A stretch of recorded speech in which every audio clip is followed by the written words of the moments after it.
So this past week has been about asking bigger questions and considering whether I've actually been playing small in places where I could be stepping forward. There has been a cancelled flight, which always reminds me and humbles me when it comes to making plans. I've also had conversations that have sparked my love of teaching randomly. And there's been a really good reminder that when it comes to how people come to a table, everyone comes with their own emotions, motivations, and their own versions of what success actually looks like. The past week has also had creative storytelling. There's been moments where I've realized that the discipline that I've built in one part of my life absolutely impacting other parts of my life, and I love that. I'm Ramat Tijani. This is the Weekly Unfold, my space to look at the asks, the failures, the lessons, the reminders, the gratitude, and the thanks that have really helped me navigate this past week. Let's get into it. My ask this past week was about guest lecturing. Believe it or not, I have actually always had a thing about wanting to teach. And you know when you think certain things are reserved for a certain version of yourself, like a future version of yourself. So actress Ramat in the future, author Ramat in the future, Professor Ramat in the future, grey-haired, wisdom obsessed, seasoned Ramat. The grey hairs have come already, so maybe that part's already here. When it comes to the Professor Ramat idea, I guess I always just thought that I'm too much of a generalist and I've done a lot of things. I don't fit neatly into any one box. And so I kind of thought that I'd wait to give teaching a go once I've lived life and I've experienced things. And when I'm really old, like much older. However, this past week, I asked. And I'm not even gonna lie, I felt excited making the ask. Because who said you have to wait until retirement to pour back into others in that way? Who says you need permission of others to teach? Like, when I think about it, when I did my bachelor's, when I did both of my masters, the people teaching weren't all old folks. So I don't know where I had it in my head that I have to be like old and seasoned. But they were often quite, they'd been dedicated to a certain subject or whatever it is. So they weren't necessarily generalists in the way that I am a bit more of a generalist.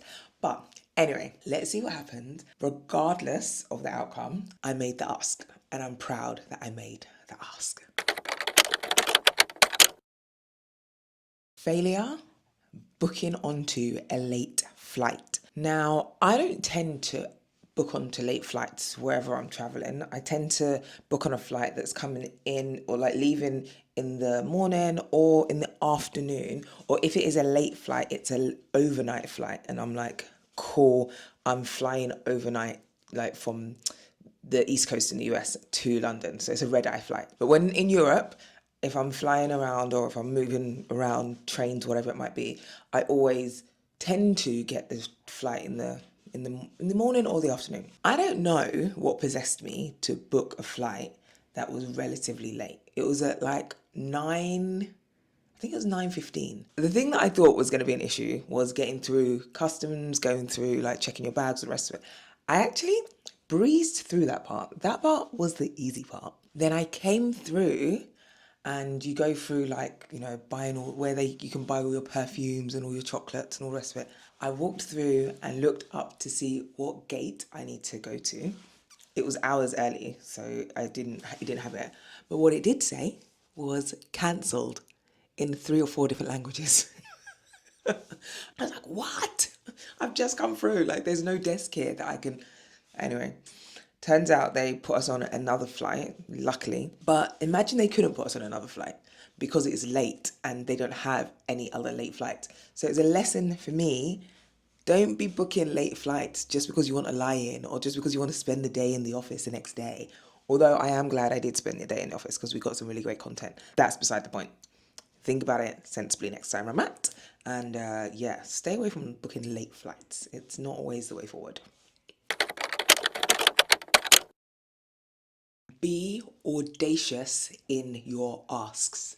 This past week, I was on one of Tamu Thomas's thought leadership activation group calls, and something really struck me. She said something around asking audaciously, and I was like, am I asking audaciously? I do an ask all the time, but am I actually asking audaciously? Am I? I don't think I am, people. I don't think I am. It hit me to the point that I actually wrote it down, or I just typed it out. I was typing my notes for that session. If I think about it, the reason that I start these videos, the weekly unfold, with the one ask every week is because I had recognized something in myself. Now, I am very, very, very quick to help others. I'm quick to support others. I'm quick to connect people. However, I'm very slow at asking for things for myself. And asking is a bit like a muscle. You need to use it. At the end of the day, closed mouths don't get fed. I'm not saying credibility doesn't matter, so just ask for everything and anything.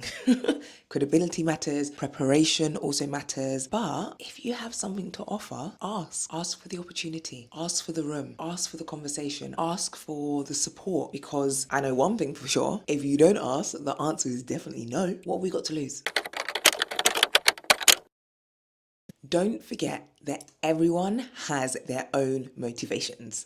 This past week, I have been reminded that everyone enters a situation carrying a very different lens to everyone else. They have different experiences, different priorities, different fears, different ways that they imagine success for the situation. And sometimes it's easy to forget that, especially when you are deep in the project, whatever the project is. Whether you are at work or even outside work, people are often looking at exactly the same thing and having a completely different experience and a different idea of what's happening. There's an example that we used to share around the idea of the elephant. So if you had an elephant and you put it in a room and there were 5 people in the room and all those 5 people were blindfolded and you asked them all to touch a part of the elephant that they're standing around. So they're standing around the elephant and you ask everyone to touch a part of the elephant, try and understand what it is they have standing in front of them. You will get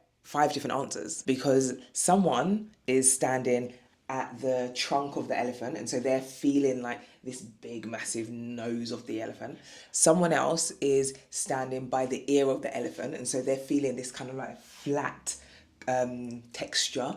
Someone else is standing by the leg of an elephant and they're feeling this big trunk-like thing. Someone else is standing at the tail of the elephant and they're like, oh, it's like, you know. So there's so many different perspectives based on various things, right? And so it's not that anybody is wrong, it's just they have their own thing that they're seeing or they're experiencing, XYZ. So this past week, understanding or remembering that has really helped me to move with a little bit more empathy and a little less frustration, because I've been frustrated. In various moments, I've been like, what the absolute heck is going on? But I've had to remember that this is how we're all navigating these scenarios, right? So here we are. Massive shout out to Ed.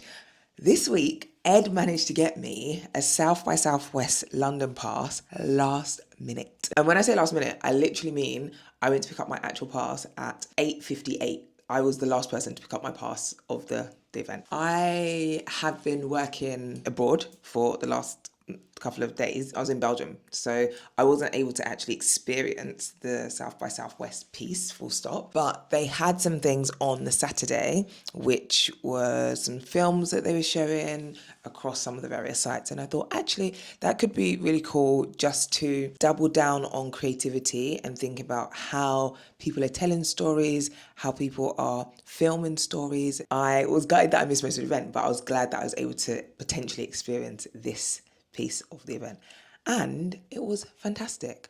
I ended up sitting next to a few people that were really interesting. One being the lady that I asked about guest lecturing, who knows, and another lady who's a director, and she was again just absolutely fantastic. I literally sat down. I was like, I chose the right seat, didn't I? Just super glad that I had the opportunity, and it was all because Ed managed to give me his pass ultimately. Now I've known Ed for a couple of years now.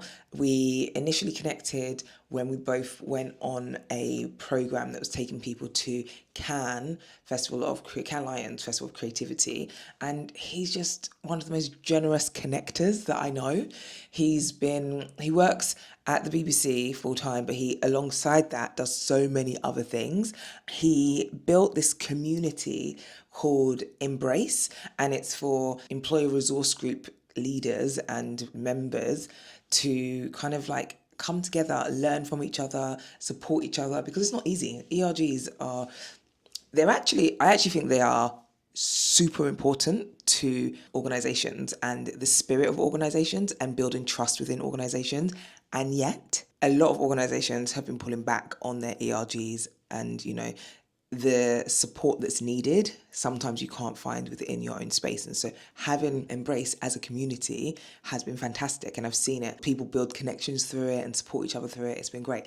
So all that to say, Ed is great.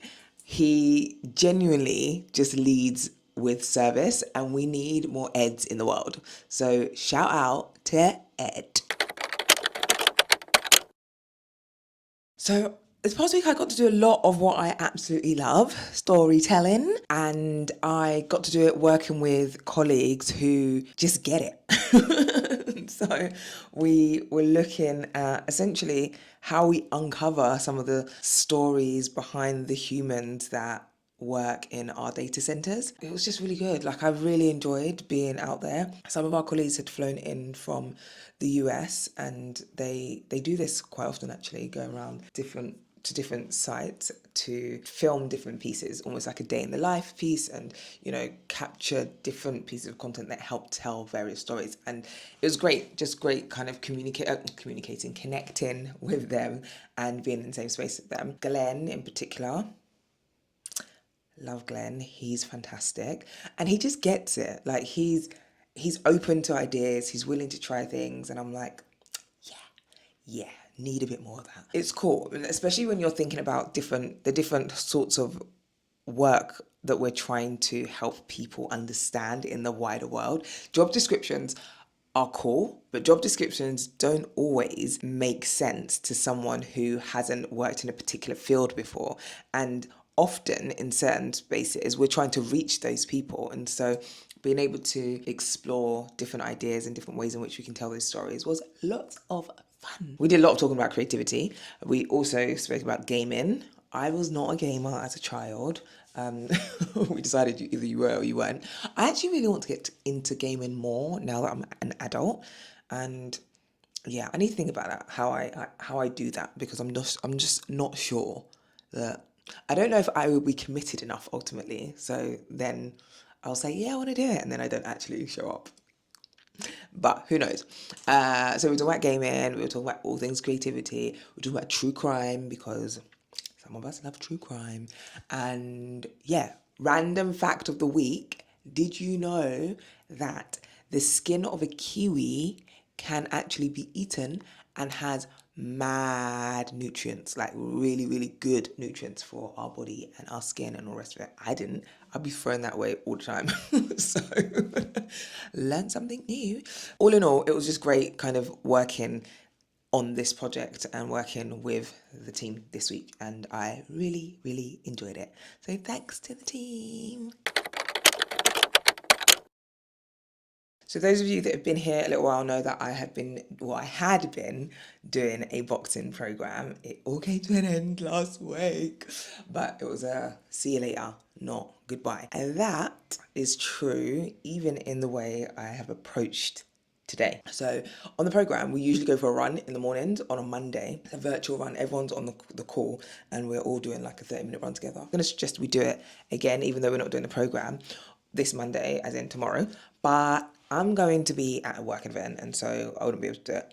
So I thought, you know what?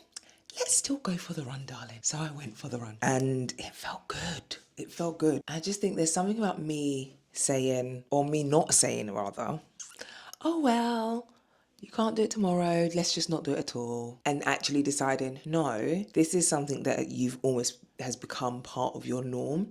Let's do it today instead. I just think boxing has given me a quiet discipline that I knew was there and could be there, but I'm realizing it more now that I don't have to do it because I'm not doing the program anymore. I'm choosing to do the things. So yeah, I think there's a beauty in that. And again, feeling pretty proud of myself for getting up and doing the run. Yeah, in my running gear and all that good stuff. I figured I would record this before I go and relax. Here's to more. You said you were going to do it, and so you will do it some way or another. You will.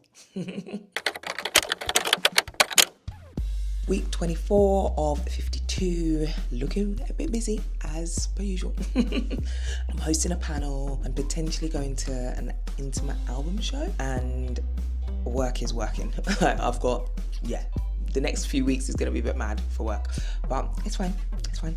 We always get through it. So yeah, just looking forward to navigating those spaces and figuring out how to do it with ease to some degree. I've also actually got a few catch-up conversations coming up, which I think are going to be really cool, just because I think sometimes in the chaos of life and things happening, having some like grounded conversations can really put things into perspective. So looking forward to catching up with Zara and I think potentially Jazz as well. I need to check in and see if we can make that happen. So yeah, that's it. As always, stay out of trouble, unless it's good trouble, in which case, go wild. I will see you soon.